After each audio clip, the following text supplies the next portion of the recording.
Allez, donc c'est parti pour une nouvelle vidéo. Cette semaine, j'ai décidé de faire un format un peu différent parce que j'ai vu qu'il y avait eu énormément de peur. Franchement, il y a eu une peur assez extrême ces derniers jours alors que le Bitcoin fait strictement rien. J'ai partagé ça sur Twitter, enfin sur X. En fait, il se passe absolument rien du tout depuis début février et pourtant c'est la panique. Vraiment c'est impressionnant la panique qu'il y a alors que le Bitcoin ne fait rien. Forcément il y a de l'impatience. Je peux comprendre, je l'ai expliqué que je comprenais tout ça. Mais du coup voilà, en fait il se passe rien. Donc au lieu d'essayer de faire des vidéos chaque semaine pour dire oui ça va top, ça y ça bottom, ça ci, ça là, alors qu'en fait il se passe rien. Donc ça veut dire que l'analyse de la semaine dernière est toujours d'actualité. Donc n'hésitez pas à la regarder, elle est toujours d'actualité. Donc n'hésitez pas à aller jeter un œil. Mais aujourd'hui, je vais essayer de vous parler un peu des tops de marché. Donc, essayer de voir comment on peut déterminer un vrai top de marché sur le Bitcoin. En tout cas, jusqu'à aujourd'hui, comment ça a fonctionné. Se mettre vraiment les probabilités de son côté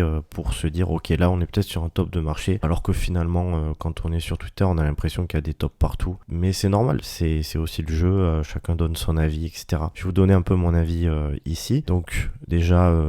forcément, un point de vue sentiment de marché, il faut qu'il y ait une euphorie excessive. C'est pas quand je parle d'une euphorie excessive, voilà, il faut que certes, il y a eu là par exemple récemment, si on regarde par ici, il y a eu des trucs assez fous qui sont arrivés avec des mêmes coins mis en place par des présidents, etc. Donc en termes d'euphorie excessive, enfin on est sur l'excès. Peut-être pas sur l'euphorie, dans le sens où pour moi l'euphorie excessive c'est vraiment quand il y a des altcoins qui explosent vraiment à la hausse et tout. Là jusqu'à aujourd'hui, voilà, Ethereum est toujours sous les $3000, sous les $4000 depuis 2021, enfin j'exagère mais vous voyez ce que je veux dire, Ethereum n'arrive pas à dépasser les $4000 et je pense qu'il les dépassera, je l'explique un petit peu chaque semaine même si je donne certains signaux, donc il faut faire un peu attention, c'est pas validé pour l'instant mais franchement j'y crois très fortement et je pense que ça va surprendre beaucoup d'opérateurs, mais on n'en est pas là, c'est pas tellement le sujet du jour.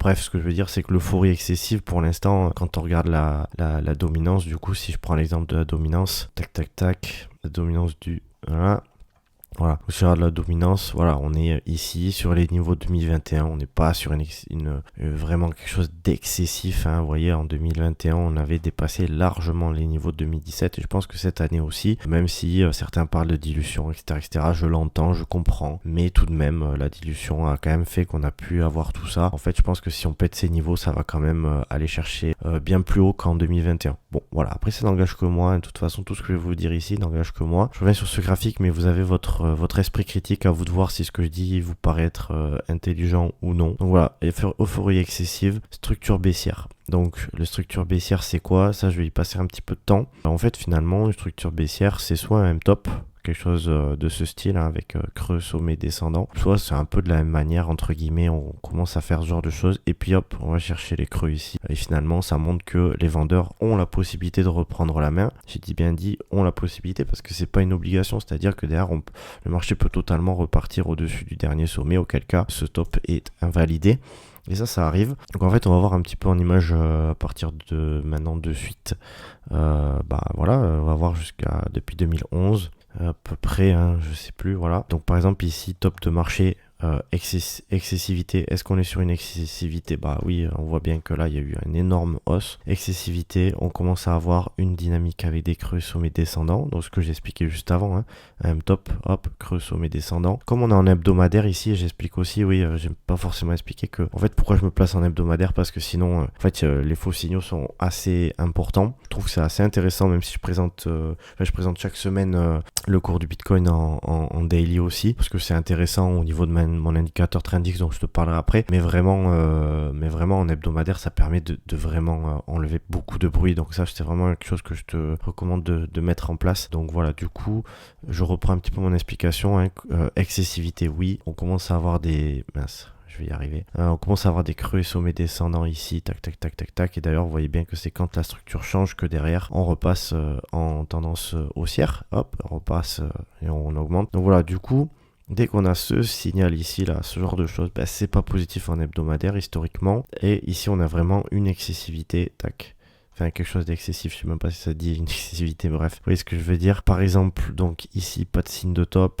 Ici, par contre, oui. Pourquoi? Parce que ici, on est en 2013, tac. Est-ce que c'est excessif? Oui, on a vraiment quelque chose d'assez excessif. Et puis derrière, creux et sommet descendant. Ici on a encore une structure une structure baissière ici, je crois, il faudrait vérifier au dollar près. Voilà, structure baissière ici, donc sommet descendant. Dès qu'on commence à voir ce genre de choses, en fait, c'est pas positif. Et vous voyez que derrière, il faut attendre un changement de dynamique pour pouvoir repartir à la hausse. Mais là, aujourd'hui, ce qui nous intéresse, c'est les tops 2018. 2018, même chose, hein. Sommet descendant, tac tac.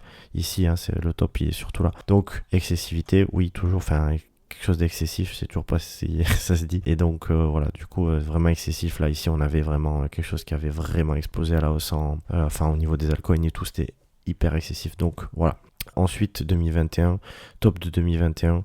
Donc là pareil, on avait bien dépassé les sommets de 2017. Voilà, donc quelque chose d'assez parabolique. Et ici c'est la fameuse structure dont je vous parlais. Bon, c'est très très mal dessiné, mais on s'en fiche. L'objectif c'est juste de comprendre en fait. Donc à partir du moment où le creux ici est pris, en fait ça devient baissier. En fait c'est tout simplement la loi de dos, hein. Donc voilà, du coup ce creux a été pris. Derrière un top de marché s'est mis en place. Il y a eu un autre sommet en hebdomadaire. On a même eu une clôture au-dessus de ce sommet là, mais en fait derrière, encore une fois, structure baissière ici, ça commençait à appuyer.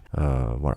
Donc ça c'est voilà. Puis après bon, ici certes on n'est pas sur une enfin si, ici on était sur des choses assez excessives sur les altcoins, mais disons pas sur le Bitcoin par rapport à ce sommet là, mais on avait déjà fait quelque chose d'assez élevé sur le Bitcoin. Donc voilà. Du coup, dès qu'on a ce type de top, hein, ici, creux, sommet descendant, tac, tac, tac, et voilà, du coup, il faut être assez vigilant. Donc, lors de ce cycle, qu'est-ce qu'on a eu? On a eu l'ATH ici, tac, et bien boosté par les ETF. Voilà, je crois que non, mais c'est pas je crois, les ETF ont été mis en place en début d'année 2024, voilà. Donc, derrière, on a eu une hausse qui était assez logique, vu que c'est un événement plutôt positif et qu'on n'était pas encore sur des niveaux trop hauts, parce que des fois les news positives peuvent se transformer en news négatives, mais ça, si ça vous intéresse, je pourrais faire peut-être une vidéo explicative dans une autre vidéo, parce que en gros, pour faire simple, quand vous arrivez sur un top, forcément, enfin du moins sur un mouvement assez impulsif, assez excessif, à un moment donné, en fait, c'est les retail qui arrivent. Et donc, les institutionnels ou les gros portefeuilles en général commencent à distribuer. Et forcément, une news positive va donner envie au retail d'acheter. Et derrière, eux, ils peuvent, les acteurs institutionnels, etc., peuvent distribuer. Et du coup, ça se pète la gueule. Mais du coup, pour revenir sur ce top ici, donc là, vous voyez, vous allez me dire, oui, Manu, il y a eu des structures plutôt baissières ici, donc j'en parlais d'ailleurs en 2024 qu'il y avait des structures baissières, qu'il fallait retrouver des structures haussières pour pouvoir être vraiment positif. Après voilà, il faut aussi se rendre compte que ici, qu'est-ce qu'on a eu? Ici on avait quoi? On avait un Ethereum qui était aux alentours des 4000 $, on va dire, ou peut-être juste après, je sais plus, j'ai plus le graphique parfaitement en tête, mais je crois que si, vers 4000 $, donc toujours pas d'ATH, alors que historiquement quand même Ethereum, c'est quelque chose d'assez énorme. Alors en ce moment tout le monde dit qu'Ethereum c'est pas fou, etc., parce que forcément le cours fait pas grand chose, mais imaginons qu'Ethereum soit à 10 000 $ dans un an, ce qui est tout à fait possible, mais pas forcément, ça se fera pas forcément, on verra bien. Du coup là la technologie sera bonne, etc., donc ça faut faire très attention quand même. Vraiment le sentiment de marché est vraiment très très perturbant si vous êtes nouveau et tout, faut vraiment faire très très attention à tout ça. C'est pour ça que j'aime bien me baser sur la structure, etc. Puis bon, il n'y a pas que ça, il y a aussi sur l'analyse on-chain qu'on peut se baser, mais là on est vraiment sur l'analyse technique. Et voilà, ici on avait des structures, mais comme je vous disais, on avait des altcoins qui étaient quand même relativement bas en termes de capitalisation, un Ethereum assez bas, etc., etc. Donc est-ce qu'on est sur une fin de cycle, etc. Ici on était...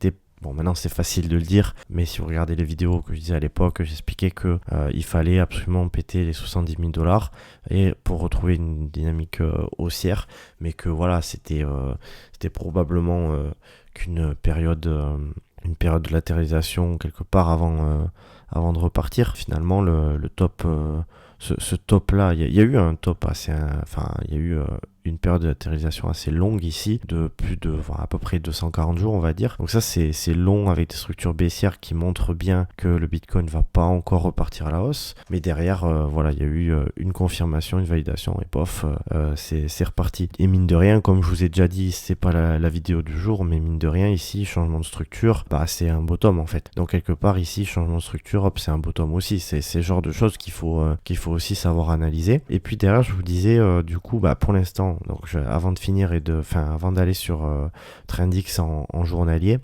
En fait, ici, est-ce qu'on a un quelconque top? Bah pour l'instant, non. Donc ça veut dire quoi? Ça veut dire que ce qui serait négatif, ce serait mince. Ce qui serait négatif, ça serait d'avoir vraiment quelque chose comme ça qui s'installe. Voilà. Et encore une fois, on pourrait vraiment avoir quelque chose qui repart ensuite avec des creux et sommets ascendants ici, mais du moins si on avait une structure comme ça qui se mettait en place en hebdo, ce serait pas forcément positif. Et bah voilà, mais sachant est-ce qu'on serait forcément sur un top de marché, bah je suis pas sûr, dans le sens où on est quand même sur des altcoins qui ont encore pas vraiment explosé. Donc mon avis, ça c'est vraiment mon avis, je pense que le Bitcoin va lancer une nouvelle phase, je sais pas au bout de combien de temps, ça peut y avoir des choses, d'autres mouvements qui peuvent se mettre en place. Est-ce que ça mettra autant de temps qu'ici? C'est pas sûr du tout, mais voilà, je veux dire, pour l'instant il n'y a pas de structure qui montre de top de marché, donc je suis plutôt optimiste et j'ai des altcoins qui sont encore quand même très sous-évalués à mon sens, et je pense que voilà, je pense qu'en ce moment, les gens sont assez pessimistes parce que, vous vous rendez compte, on attend depuis concrètement novembre 2021 que les altcoins explosent. Ça fait plus de 1200 jours, c'est énormissime. Donc là, le moral est vraiment au fond des chaussettes alors que le Bitcoin est en hausse de 600%. Enfin voilà, il y a très peu d'altcoins qui ont fait 600% réellement, quoi. Enfin, en tout cas, sur une période un peu comme le Bitcoin où vraiment tu peux te placer dessus, etc. Il y en a très très peu. Donc voilà, du coup, moi je suis plutôt optimiste. J'ai pas ce genre de structure baissière, etc. Puis après, je voulais aussi te parler donc de Trendix baissier, puisque en fait, regarde un petit peu ici, donc c'est le top de 2021. Je vais pas forcément montrer tous les tops parce que, enfin, je vais peut-être regarder un petit peu, mais voilà, c'est une autre. Ça permet aussi de confirmer ici, tu vois, par exemple ici, hop, passage baissier, donc là, hop. Trendix, mon indicateur que je partage toutes les semaines, donc n'hésite pas si ça t'intéresse, si tu trouves mon contenu intéressant, n'hésite pas à me suivre et regarder les vidéos que je passe chaque semaine. Donc voilà, du coup quand Trendix passe baissier, souvent ça amène de la volatilité baissière, ce qui a été également le cas ici.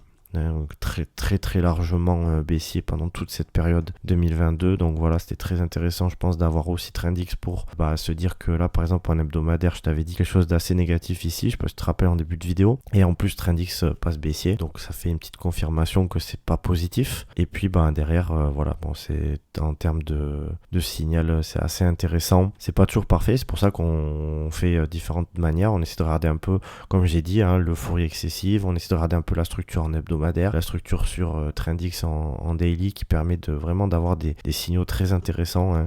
Ici je vais faire du à peu près, mais tu peux surfer sur 150% de hausse. Ici on est à 65, qui sait peut-être un peu plus, etc., etc. En 2021, pour te donner une idée, c'était complètement fou. Je sais pas si on reverra ce genre de choses, mais la capitalisation était beaucoup plus faible, mais voilà, 600%, où en fait ici les gens ont peur, et au final là où il faut vraiment avoir peur, c'est ici et ici. Donc voilà, cet indicateur est vraiment assez intéressant. Je ferai une petite vidéo de présentation sur cet indicateur, mais c'est pas vraiment l'objectif du jour, puisque l'objectif c'est d'essayer de rassurer un peu ceux qui sont dans la panique, puisque en fait pour l'instant on n'a pas vraiment de top de marché. Peut-être qu'il va se mettre en place, peut-être que voilà, je suis en train de sortir la vidéo pile au moment où il va y avoir le top définitif, définitif du moins de ce cycle, mais personnellement voilà, c'est pas personnellement, c'est les probabilités sont pas orientées vers ça. Donc voilà, on a eu de la débilité, si je puis dire, Donald Trump qui sort des mêmes coins, on a eu l'affaire aussi en Argentine, etc., etc. Donc moi j'appellerais pas ça de l'euphorie excessive, j'appellerais ça un peu de la débilité, quoi, entre guillemets, même si c'est quand même un peu lié, mais disons que là c'est pas l'euphorie des retail qui vont à fond sur le Bitcoin parce que c'est le moment, et sur les altcoins. Donc voilà, du coup j'ai parlé de l'euphorie excessive, j'ai parlé des structures baissières qui sont très très importantes en hebdomadaire. Franchement, ça marche quasiment 9 fois sur 10. Et puis sur d'autres actifs, ça marche également, même si bien sûr tu peux pas choper le top. Et sur un altcoin assez volatile, bah forcément, quand tu as validé le top en hebdomadaire, bah forcément t'es plus... Enfin, t'as perdu, entre guillemets, ça peut être 30, 40, 50%. Mais si tu te places à des bons endroits ici, quand tout le monde dit que ça va baisser, bah forcément ça, voilà, disons que t'auras pas fait cette sortie-là, mais ça peut être du 400, 500, 200% ou quoi que ce soit, ou même moins. Mais t'auras pu faire un petit bénéfice, sortir en bénéfice, etc. Parce qu'en fait, l'objectif, c'est aussi de sortir du cycle en gain, de se mettre des objectifs, etc. Donc après, même si ça t'intéresse, même si toi, t'es pas emballé par ce que je suis en train de te dire, bah dis-toi qu'il faut au moins que tu aies vraiment un plan assez solide pour pas justement vendre ici parce que attention ça fait un peu peur, et puis acheter ici parce qu'on parle de réserve stratégique en Bitcoin, etc. Bah sinon franchement tu fais l'inverse de ce qu'il faut faire finalement. Voilà, donc ensuite je vais finir par la dominance parce que je trouve ça très intéressant. J'en parle très souvent chaque semaine, quasiment chaque semaine, parce que bah forcément en plus on attend, enfin moi je mise aussi sur les altcoins, donc c'est quelque chose que je regarde chaque semaine avec ceux qui me suivent. Et en fait voilà, par exemple, donc là c'est la capitalisation des altcoins, donc on enlève le Bitcoin, et en fait ah non, mais c'est pas ça que je voulais faire, je dis n'importe quoi, c'est pas grave, c'est ça la dominance du Bitcoin, c'est ça que je voulais vous montrer. Disons que la capitalisation des altcoins, ce qui est intéressant, c'est de regarder où on en est, c'est-à-dire est-ce qu'on est sur un mouvement parabolique, etc., comme on a eu ici en 2021 ou en 2017, etc., etc. Donc ça, ok, c'est intéressant. Mais moi, je voulais surtout vous montrer la dominance parce que, en fait, souvent, on a des bottoms, des tops de marché, pardon, quand ta dominance a bien chuté. Voilà, ici, en 2019, 2020, entre 2019 et 2021, on a eu une dominance qui a bien chuté. Et là, vraiment, ici, c'est des périodes où on peut avoir des tops de marché. En fait, là, actuellement, on a un Bitcoin qui continue. Voilà, on est vraiment dans une situation totalement différente de 2021, je parle. Donc, est-ce que ça veut pas dire qu'actuellement, on est en 2019 ou en 2020 ?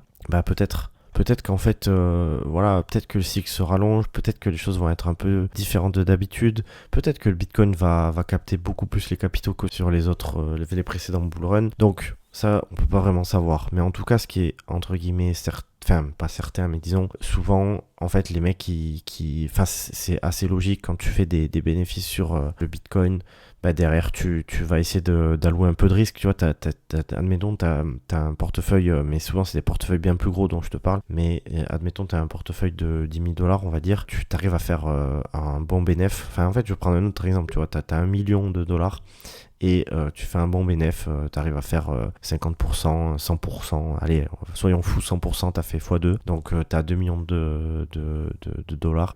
En fait, sur ce bénéf-là, c'est entre guillemets assez logique qu'il y a de la rotation qui va arriver du Bitcoin vers les altcoins. Alors souvent, ça passe sur du Bitcoin à Ethereum aux altcoins, donc c'est ce qui se passe en 2021, c'est ce qui passait en 2017, etc. Et en fait, sur ce cycle-là, pour l'instant, le Bitcoin a explosé jusqu'à toucher les 100 000 $, ce qui est quand même une belle performance, on est d'accord. Et donc il y a des gens ici, des gros portefeuilles, des institutions, etc., qui ont fait vraiment des bénéfices. Et derrière, l'idée c'est quoi? C'est que à mon avis, je pense que oui, en effet, ça va continuer à avoir une rotation vers les altcoins, donc Bitcoin, Ethereum, altcoin.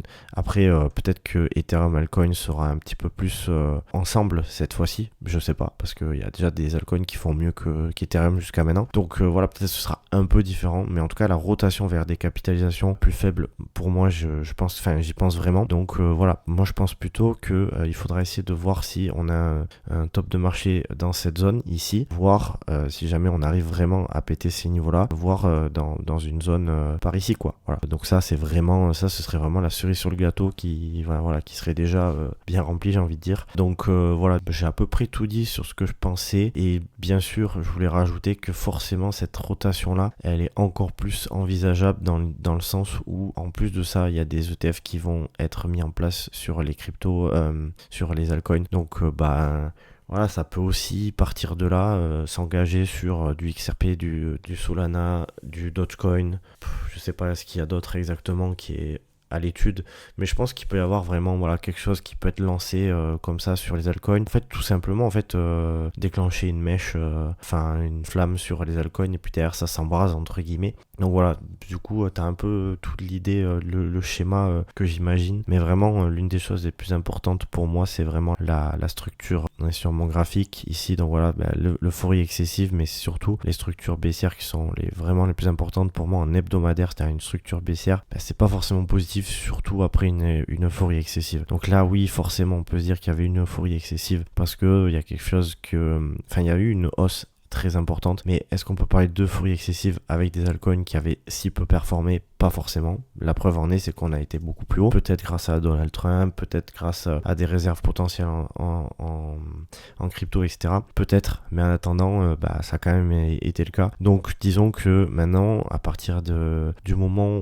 en fait, voilà, si on commence à avoir un bitcoin qui pète les 105 000 $, on va dire par là, et puis qui commence à arriver ici, et là en quelques mois, 3-4 mois, tous les altcoins explosent vraiment littéralement à la hausse. Dans ce scénario là, si on a un top qui commence à se mettre en place en hebdo, là il faudrait être vachement vigilant. Donc c'est pour ça que vraiment c'est plutôt ce genre de choses que j'attends. Mais bon, après faudra aussi peut-être diminuer son exposition, etc. Si le marché fait pas exactement comme on l'imagine. Maintenant voilà, c'est sûr que comme on le dit, il faut savoir aussi faire attention de pas miser ce qu'on n'est pas capable de perdre, etc. Donc je pense que est-ce que là aujourd'hui ça fait sens de prendre des bénéfices alors que la plupart des altcoins sont pas exceptionnels?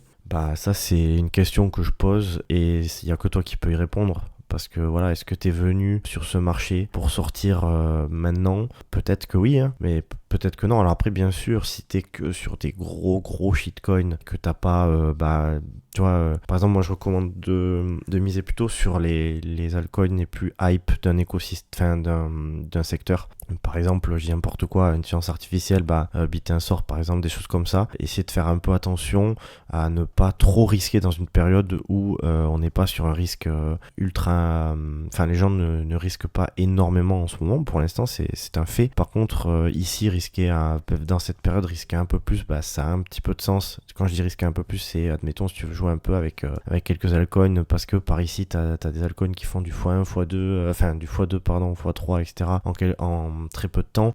Pourquoi pas? Ici, en fait, faut bien s'imaginer que le Bitcoin, la dominance, elle peut continuer à monter, donc ça veut dire que les capitaux continuent de se diriger vers le Bitcoin. Et dans ce cas, en fait, entre tout ce temps-là, ton shitcoin, il est peut-être à zéro. Donc, bon, déjà, je recommande pas de miser sur les shitcoins, on va pas se mentir, mais après, par exemple, les mêmes coins, ça peut être intéressant parce que c'est un secteur qui est très hype, mais attention sur quoi. Et puis, toujours pareil, une question de pourcentage, etc. Donc, voilà, du coup, j'espère juste que la vidéo te permet... Mince, je fais n'importe quoi. BLX... Mince, je fais vraiment n'importe quoi. Je reviens là-dessus, pardon. Pour finir sur ça, en fait, que voilà, du coup, j'espère que la vidéo t'a plu, t'a permis d'y voir un peu plus clair sur éventuellement où est-ce qu'on peut avoir un top de marché et tout. N'oublie pas que je peux me tromper, il n'y a aucun souci. Je suis pas là pour dire que je suis le meilleur, etc. Enfin, moi, je suis juste ici pour partager un peu ce que j'aime et puis ce que j'ai mis en place petit à petit, le partager l'indicateur que j'ai créé. Donc voilà, du coup, si ça te plaît, n'hésite pas à me rejoindre en t'abonnant, en lâchant un petit like aussi si ça t'a fait plaisir et si tu trouves la vidéo intéressante. Et puis sinon, on se retrouve la semaine prochaine pour une nouvelle vidéo d'analyse technique avec, j'espère, un Bitcoin qui aura évolué pour pouvoir dire des choses différentes. Allez, ciao, bye bye.